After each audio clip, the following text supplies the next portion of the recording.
तब तो तूने रुपए का कद नहीं देखा बेटा। मैं लंबा हूं ना।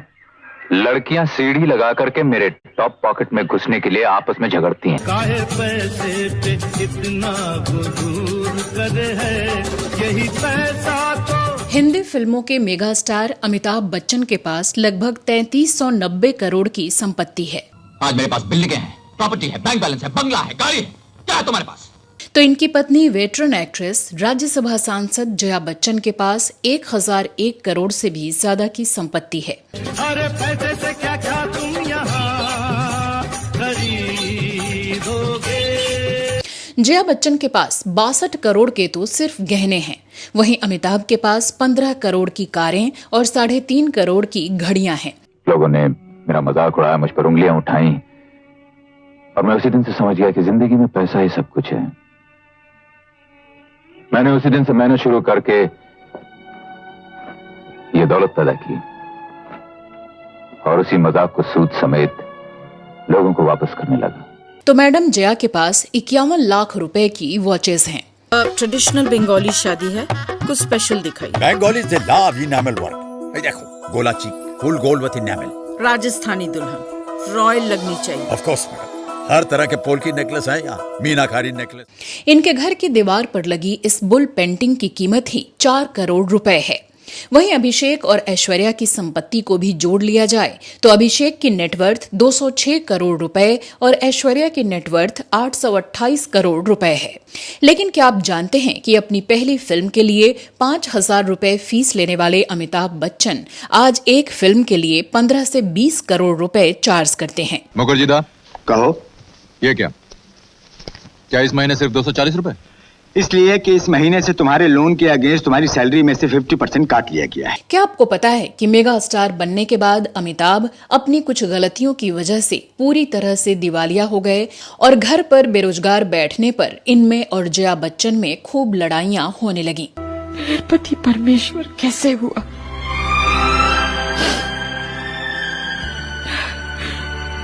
परमेश्वर से तो गलतियां नहीं होती।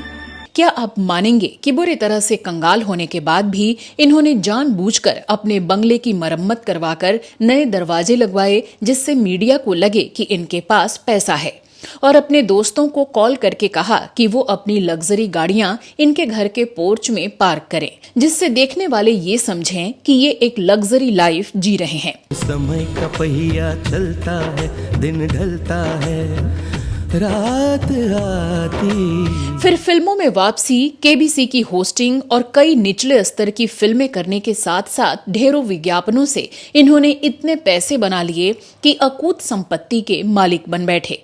लेकिन इतना पैसा और शानो शौकत होने के बावजूद क्यों अमिताभ बच्चन और जया बच्चन पर कंजूस और लालची होने के आरोप लगते रहे और लोग इन्हें सोशल मीडिया पर ये कहकर ट्रोल करते रहे कि ये दोनों कभी भी डोनेशन या किसी की आर्थिक मदद नहीं करते। ऐसा सोचना गलत है। बहुत से लोग चैरिटेबल काम करते हैं लेकिन उसके बारे में चर्चा नहीं करते हैं और ना ही मीडिया को बोलते हैं। उनमें से एक आपके सामने है जो आपसे बात करता है, और मैं ये कहते हुए मुझे बड़ी शर्म आती है कि हमने इतना किया यहाँ पर, हमने इतना किया यहाँ पर। क्यों इतना पैसा और पावर होने के बावजूद अमिताभ और जया का रिश्ता कभी भी सही नहीं रहा और इनके दोनों बच्चों की भी शादीशुदा जिंदगी तबाह हो गई और आज दोनों ही अपने पार्टनर से अलग रह रहे हैं। हमारा परिवार बिखर गया। क्यों अमिताभ और जया अपनी इकलौती बेटी को सेल्फ इंडिपेंडेंट नहीं बना पाए, जिसको लेकर श्वेता बच्चन ने एक पॉडकास्ट में खुलेआम अफसोस जताया और हर लड़की को इंडिपेंडेंट होने की सलाह दी। I am not financially independent and I'm not particularly ambitious and I make no bones about it. But that is not what I would want for my child. क्यों तमाम कोशिशों के बाद भी अमिताभ और जया बच्चन अपने बेटे को एक एस्टैब्लिश एक्टर नहीं बना पाए और उन्हें कभी फ्लॉप तो कभी अंडररेटेड एक्टर कहकर बुलाया गया। एक फिल्म रिलीज हुई थी शरारत, और मैं गेटी गैलेक्सी गया था उसकी रिएक्शंस देखने के लिए, और एक लेडी थी और उन्होंने मुझे आके थप्पड़ मार दिया और कहा कि you are embarrassing your families name, stop acting. आज के अपने इस एपिसोड में करेंगे इन तमाम मुद्दों पर विस्तार से बात। आप बने रहिए हमारे साथ।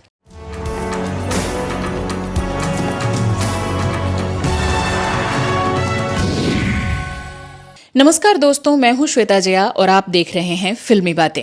दोस्तों, कहा जाता है कि पैसे से खुशियां नहीं खरीदी जा सकती, न ही दौलत हमारे अंदर इंसानियत पैदा कर सकती है।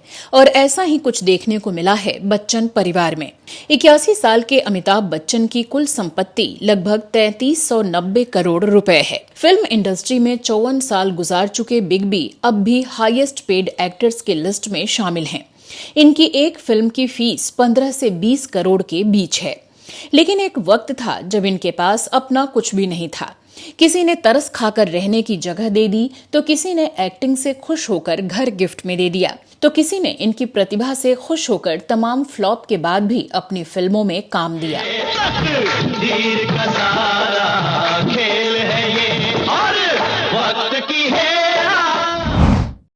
अमिताभ मुंबई शिफ्ट होने से पहले अपने पेरेंट्स हरिवंश राय बच्चन और तेजी बच्चन के साथ दिल्ली के अपने घर सोपान में रहा करते थे। बताया जाता है कि ये बच्चन फैमिली का पहला घर था। हरिवंश राय बच्चन 1990 तक सोपान में अपने पोएट्री सेशन होस्ट किया करते थे। ये बंगला अमिताभ की मां तेजी बच्चन के नाम पर रजिस्टर्ड था। अमिताभ के मुंबई में रम जाने के बाद तक 80 के दशक में हरिवंश जी और तेजी बच्चन इसी सोपान बंगले में रहा करते थे। लेकिन जब इन दोनों का निधन हो गया तो कुछ सालों के बाद साल 2021 में अमिताभ बच्चन ने इस पैतृक बंगले सोपान को 23 करोड़ रुपए में बेच दिया। ये घर साउथ दिल्ली के गुलमोहर पार्क में था। निजोन ग्रुप ऑफ कंपनीज के सीईओ अवनी बदेर ने इसे खरीदा था।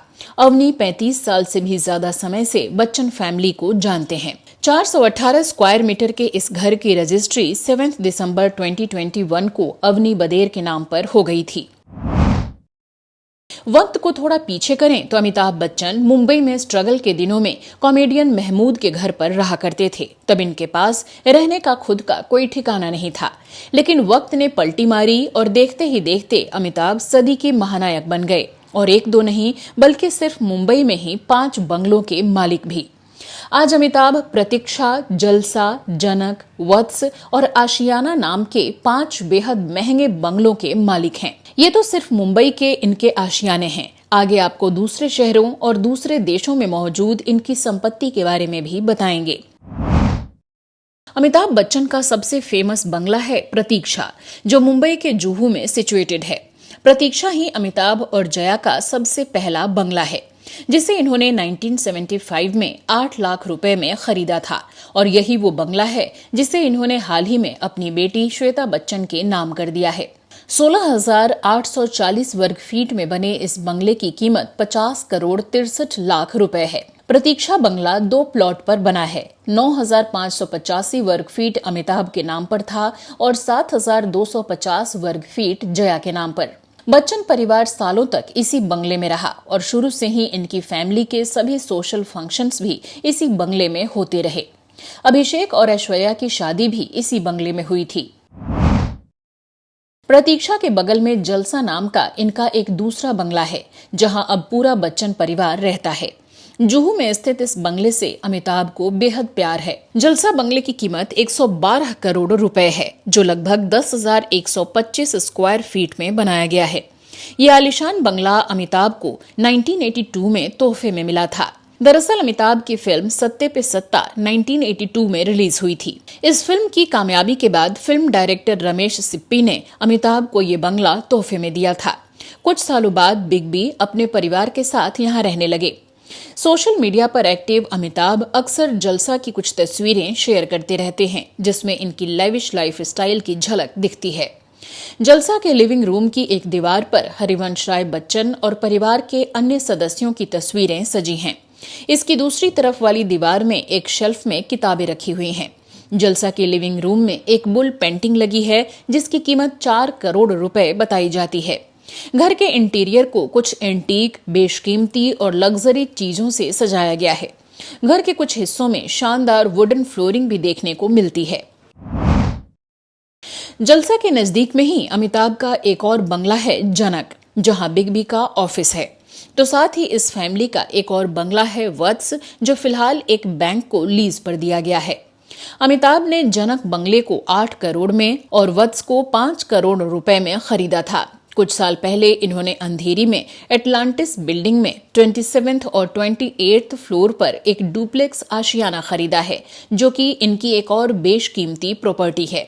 5,184 स्क्वायर फीट एरिया के डुप्लेक्स की कीमत 31 करोड़ रुपए है। इस अपार्टमेंट के साथ 6 कारों की पार्किंग भी मिली है। इसके अलावा इलाहाबाद में भी अमिताभ की पारिवारिक प्रॉपर्टी है, तो साथ ही फ्रांस में भी इनकी प्रॉपर्टी होने की रिपोर्ट सामने आई है। दोस्तों, 1969 में अमिताभ बच्चन की पहली फिल्म 7 हिंदुस्तानी आई थी, जिसके लिए इन्हें 5,000 रुपए फीस के तौर पर मिले थे। इसके बाद इनकी लगातार लगभग 8 फिल्में फ्लॉप हुईं और अमिताभ स्ट्रगल के दौर से ही गुजरते रहे। 4 साल के बाद 1973 में इनकी फिल्म जंजीर रिलीज हुई और इसी से इनकी किस्मत चमक उठी। इसके बाद एक सुपरहिट फिल्में आती गईं और अमिताभ एक्टर से स्टार, स्टार से सुपरस्टार और सुपरस्टार से मेगा स्टार बन गए।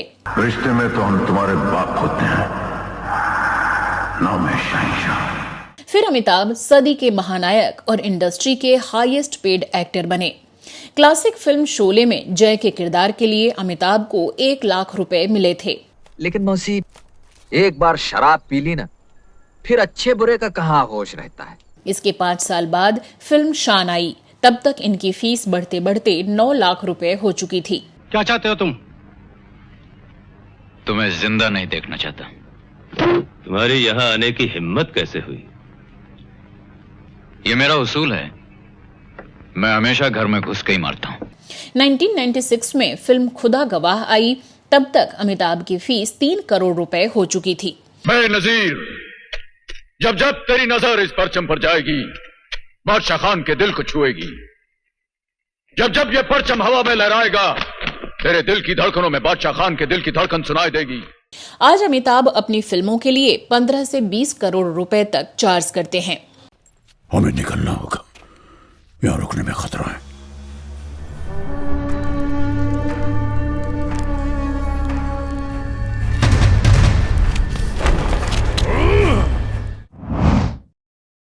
नाइनटीन 1999 का वो समय भी आया जब अमिताभ बच्चन दिवालिया होने की कगार पर पहुंच गए। इनकी ABCL कंपनी ने 1996 में बेंगलुरु में मिस वर्ल्ड इवेंट के मैनेजमेंट का काम लिया था। इस इवेंट में इन्हें 7 करोड़ रुपए का घाटा हो गया और देखते ही देखते सब कुछ बिक गया। इस कंपनी ने मृत्युदाता फिल्म बनाई और वो भी बुरी तरह से पिट गई। अमिताभ बच्चन के इस बुरे दौर को लेकर खूब खबरें सामने आने लगीं और इनके घर के बाहर मीडिया वालों की भीड़ इकट्ठा होने लगी। बताते हैं कि तब अपने कंगाल होने की बात छिपाने के लिए अमिताभ ने अपने घर जलसा की बाहरी मरम्मत करवाई और नए डोर भी लगवाए, जिससे लोगों को लगने लगे कि इनकी फाइनेंशियल कंडीशन अच्छी है। अमिताभ ने अपने कुछ दोस्तों को कॉल करके कहा कि वो अपनी लग्जरी गाड़ियां इनके घर के पोर्च में पार्क करें, जिससे देखने वालों को लगे कि अमिताभ एक लग्जरी लाइफ जी रहे हैं। वहीं उस दौर के बारे में चर्चा करते हुए एक बार जया बच्चन ने एक इंटरव्यू में बताया कि अमिताभ तब एक तरह से बेरोजगार हो गए थे और पूरे समय घर पर बैठे रहते थे। वो कहीं बाहर भी नहीं जाते थे और कई तरह की अजीबोगरीब हरकतें करने लगे थे। जैसे वो कभी किचन के सामान खरीदते तो कभी सोफे आदि सेलेक्ट करने लगते और उनकी इन हरकतों से जया बच्चन इतनी ऊबने लगीं कि दोनों की खूब लड़ाइयां होने लगीं। ABCL के दिवालिया होने की वजह से अमिताभ की प्रॉपर्टी तक जब्त होने की स्थिति में आ गई। ऐसे में इन्होंने फिल्म मेकर यश चोपड़ा से बात की और काम मांगा। यश चोपड़ा तब एक फिल्म बना रहे थे मोहब्बतें, जिसमें अमिताभ को कास्ट कर लिया और एक स्ट्रिक्ट प्रिंसिपल का रोल दिया। परंपरा, प्रतिष्ठा,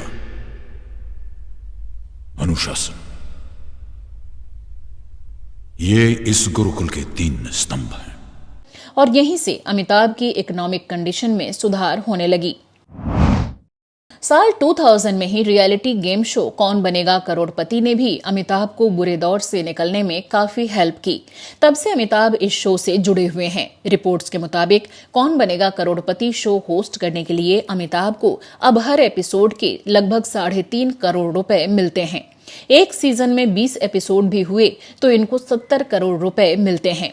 तो अमिताभ ने जहां फिल्मों में वापसी की और कौन बनेगा करोड़पति से खुद की स्थिति मजबूत की, तो वहीं इन्होंने बिना ज्यादा सोचे समझे हर स्तर के विज्ञापन और फिल्में करनी शुरू कर दी। दोनों के अलग है रंग, पर दोनों का एक अनोखा स्वाद। कमला पसंद, अनोखा स्वाद। बिना स्क्रिप्ट पर ज्यादा सोचे हर तरह की फिल्में साइन की, जिसमें फिल्म बूम को इनकी सबसे घटिया फिल्म कंसीडर किया जाता है। और फिर मैं आपको सब दिखाऊंगी। तो वहीं राम गोपाल वर्मा की आग, लाल बादशाह, क्यों हो गया ना, तीन पत्ती, हम कौन हैं, दिल जो भी करे, झूम बराबर झूम, फैमिली, अलादीन और निशब्द जैसी फिल्मों ने इनकी साख घटाने और इमेज को खराब करने का ही काम किया।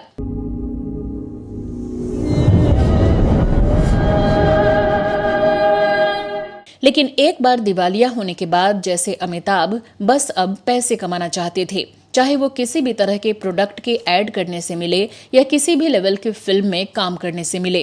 कई बार तो फिल्मी पंडितों ने ये तक कह दिया कि पैसे के लिए अमिताभ 70+ की उम्र में भी इतना काम करते रहे कि कई बीमारियों ने इन्हें चपेट में ले लिया। कई तरह की सर्जरी करवानी पड़ी और कई बार पूरी तरह से बेड रेस्ट पर भी भेज दिए गए, पर फिर भी इन्होंने डॉक्टर्स की बात नहीं मानी और लगातार कई शिफ्ट में काम करते रहे, जिससे ज्यादा से ज्यादा फिल्में कर सकें और ज्यादा से ज्यादा पैसे कमा सकें। और दूसरी तरफ उन्हें पैसों से कभी अपनी बेरोजगार बेटी को 50 करोड़ का बंगला गिफ्ट करते रहे, तो कभी ढीले ढाले तरह से करियर चला रहे बेटे को स्पोर्ट्स टीम खरीद के देते रहे। अमिताभ बच्चन लग्जरी कारों के शौकीन हैं। इनके पास कुल 11 कारें हैं, जिनमें Lexus range rover autobiography, Bentley continental GT, 2 BMW, 3 Mercedes शामिल हैं। इनका कार कलेक्शन ही 12 से 15 करोड़ रुपए के आसपास का है। अमिताभ को सफेद रंग की रोल्स रॉयस फैंटम गाड़ी प्रोड्यूसर विधु विनोद चोपड़ा ने फिल्म एकलव्य में शानदार एक्टिंग के लिए गिफ्ट की थी। ये इनके कार कलेक्शन की सबसे महंगी कार थी, जिसकी कीमत करीब 4.5 करोड़ रुपए है। हालांकि इसे बिग बी ने कुछ साल पहले बेच दिया। अमिताभ और जया के पास बेहतरीन और महंगी घड़ियों का भी कलेक्शन है। अमिताभ के पास 3.4 करोड़ की, जबकि जया के पास 51 लाख रुपए की वॉचेस हैं। जया बच्चन ने 2017 में जब राज्यसभा के लिए नॉमिनेशन फाइल किया था, तब उन्होंने अपनी संपत्ति 1001 करोड़ रुपए बताई थी। एफिडेविट के मुताबिक जया के पास 62 करोड़ रुपए के तो गहने ही हैं। बच्चन फैमिली में 2 और स्टार हैं, जिनमें इनके बेटे अभिषेक बच्चन और बहू ऐश्वर्या राय शामिल हैं। अभिषेक बच्चन की नेटवर्थ 206 करोड़ रुपए है। वो फिल्मों के अलावा ब्रांड एंडोर्समेंट से भी कमाई करते हैं। इसके अलावा वो प्रो कबड्डी लीग की टीम जयपुर पिंक पैंथर और इंडियन सुपर लीग की फुटबॉल टीम चेन्नई FC के भी ओनर हैं। जी बिजनेस की रिपोर्ट के मुताबिक अभिषेक से काफी ज्यादा संपत्ति उनकी पत्नी ऐश्वर्या राय के पास है। वो उनसे 3 गुना ज्यादा अमीर हैं। ऐश्वर्या राय के पास 828 करोड़ रुपए की संपत्ति है। अमिताभ और जया की बेटी श्वेता बच्चन की बात करें तो 50 साल की श्वेता की शादी 1997 में राज कपूर के नाती निखिल नंदा से हुई थी, जिससे उन्हें 2 बच्चे हैं, बेटी नव्या और बेटा अगस्त्य। निखिल नंदा दिल्ली में रहते हैं और इंजीनियरिंग कंपनी स्कॉट्स लिमिटेड के चेयरमैन और मैनेजिंग डायरेक्टर हैं। मीडिया रिपोर्ट्स के मुताबिक निखिल की संपत्ति तकरीबन 456 करोड़ रुपए है, तो वहीं उनकी पत्नी यानी श्वेता बच्चन अपने पति और माँ बाप पर ही डिपेंडेंट हैं और अपना करियर बनाने की दिशा में कुछ खास ध्यान नहीं दिया। अपनी बेटी नव्या के पॉडकास्ट में उन्होंने खुद ये बात एक्सेप्ट की थी कि वो फाइनेंशियली इंडिपेंडेंट नहीं हैं, जिसका उन्हें हमेशा से अफसोस रहा है और वो मानती हैं कि हर लड़की को अपने पैरों पर खड़ा होना चाहिए। I am not financially independent and I'm not particularly ambitious and I make no bones about it. But that is not what I would want for my child. Social media पर बहुत लोगों के ये सवाल देखने को मिलते हैं कि अमिताभ और जया बच्चन जब अपने करियर में इतने सक्सेसफुल थे, तो आखिर इन लोगों ने अपनी बेटी को करियर क्यों नहीं बनाने दिया और क्यों उनकी इतनी जल्दी शादी कर दी गई। तो कहा जाता है कि इसके पीछे जया बच्चन थीं, जो अपनी बेटी की शादी जल्दी कराना चाहती थीं। अब इसके पीछे उनकी रियल में क्या सोच रही होगी, ये तो समझना मुश्किल है। साथ ही एक कारण ये भी बताया जाता है कि उस समय अमिताभ बच्चन की प्रोडक्शन कंपनी ABCL, जो उन्होंने 1995 में शुरू की थी, उसके डूब जाने से भी जया बच्चन ने बेटी की शादी जल्द करने का फैसला ले लिया था। हालांकि जब श्वेता के बच्चे बड़े होकर बोर्डिंग स्कूल चले गए, तब उन्होंने एक बार अपना करियर बनाने की कोशिश जरूर की। श्वेता बच्चन ने CNN और डेली न्यूज एंड एनालिसिस और वोग इंडिया मैगजीन के लिए कॉलम्स लिखे और साल 2007 में NDTV प्रॉफिट के एक शो की होस्ट भी रहीं। साथ में कुछ ब्रांड्स के लिए मॉडलिंग भी की और अपने पापा की हेल्प से एक फैशन ब्रांड MXS भी लॉन्च किया। लेकिन यह सब ज्यादा स्टैब्लिश नहीं रह सके और कमाई का कोई कंटिन्यू सोर्स ना होने की वजह से ये कभी भी फाइनेंशियली इंडिपेंडेंट नहीं बन पाई। Requirement of both of them is do not even think of starting a family or getting married till you have enough money in the bank to pay rent on your own place. साल 2018 में ये खबर सामने आई कि श्वेता की अपने पति से नहीं बन रही है और वो मुंबई अपने पेरेंट्स के साथ रहने आ गई हैं। इसी के बाद एक खबर ये भी आने लगी कि उनके मायके आ जाने के बाद श्वेता और ऐश्वर्या के बीच झगड़े होने लगे हैं और उनकी वजह से ही ऐश्वर्या और अभिषेक के रिश्ते में भी दरार आ गई है। अब अगर इस बात में थोड़ी भी सच्चाई थी तो ऐसे में अमिताभ और जया की ये जिम्मेदारी बनती थी कि वो घर के बड़े होने के नाते इन विवादों को सुलझाते।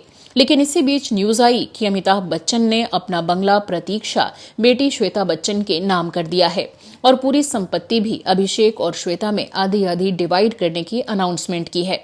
इसी बीच ऐश्वर्या के घर छोड़ने और अपने मायके जाकर रहने की खबर सामने आई और उड़ती उड़ती ये न्यूज भी आने लगी कि ऐश्वर्या को ससुराल वालों ने दूध की मक्खी की तरह बाहर निकाल दिया है, जिससे वो अपनी बेटी आराध्या को लेकर अलग रहने को मजबूर हुई हैं। अब अगर अमिताभ और जया चाहते तो घर की इस समस्या या बेटी बहू के बीच की छोटी मोटी लड़ाइयों को सुलझा सकते थे, लेकिन उन्होंने खुलकर अपनी बेटी का ही साथ दिया और बहू से पब्लिक प्लेटफॉर्म्स पर भी बात करनी बंद कर दी।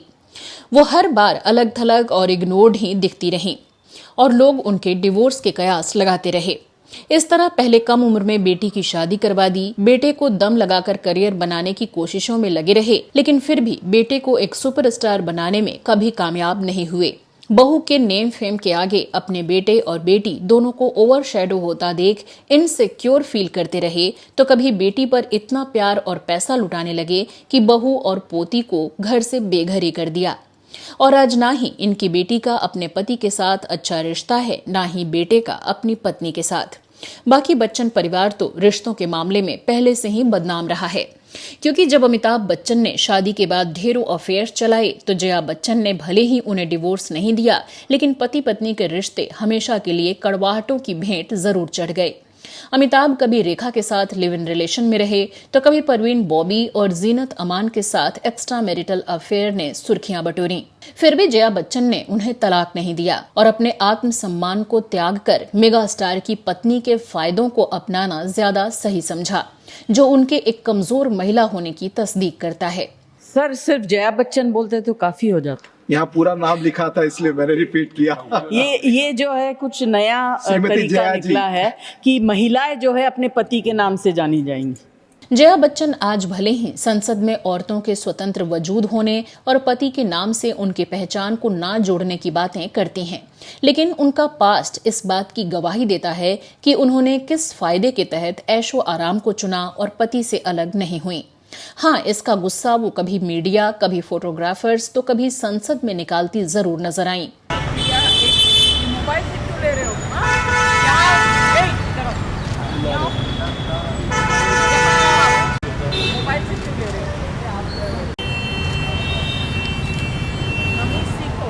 और बात अमिताभ बच्चन की करें तो जब उन्होंने पति पत्नी के अपने रिश्ते की पवित्रता को ही नहीं निभाया और शादी के बाद बार बार एक्स्ट्रा मैरिटल अफेयर्स करके पत्नी को कभी इम्पोर्टेंस ही नहीं दिया, तो बेटे बहू या बेटी दामाद के रिश्तों से भला इन्हें कितना वास्ता होगा। जिंदगी भर अपने बच्चों पर खुशियां लुटाने वाले माँ बाप को किस जुर्म में आंसुओं और तन्हाई की सजा सुना दी जाती है?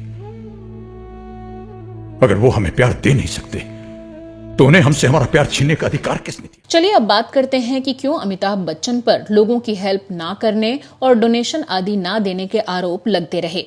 तो 50 साल से भी लंबे करियर में कभी भी अमिताभ बच्चन के किए किसी दान वगैरह की कोई खबर सामने नहीं आई। जिससे समय समय पर लोग सोशल मीडिया पर इन्हें घेरते नजर आए। यूजर्स कभी इनकी तुलना अक्षय कुमार से करते तो कभी सोनू सूद आदि कलाकारों से। ऐसे में कोविड के दौरान एक बार अमिताभ को गुस्सा आ गया।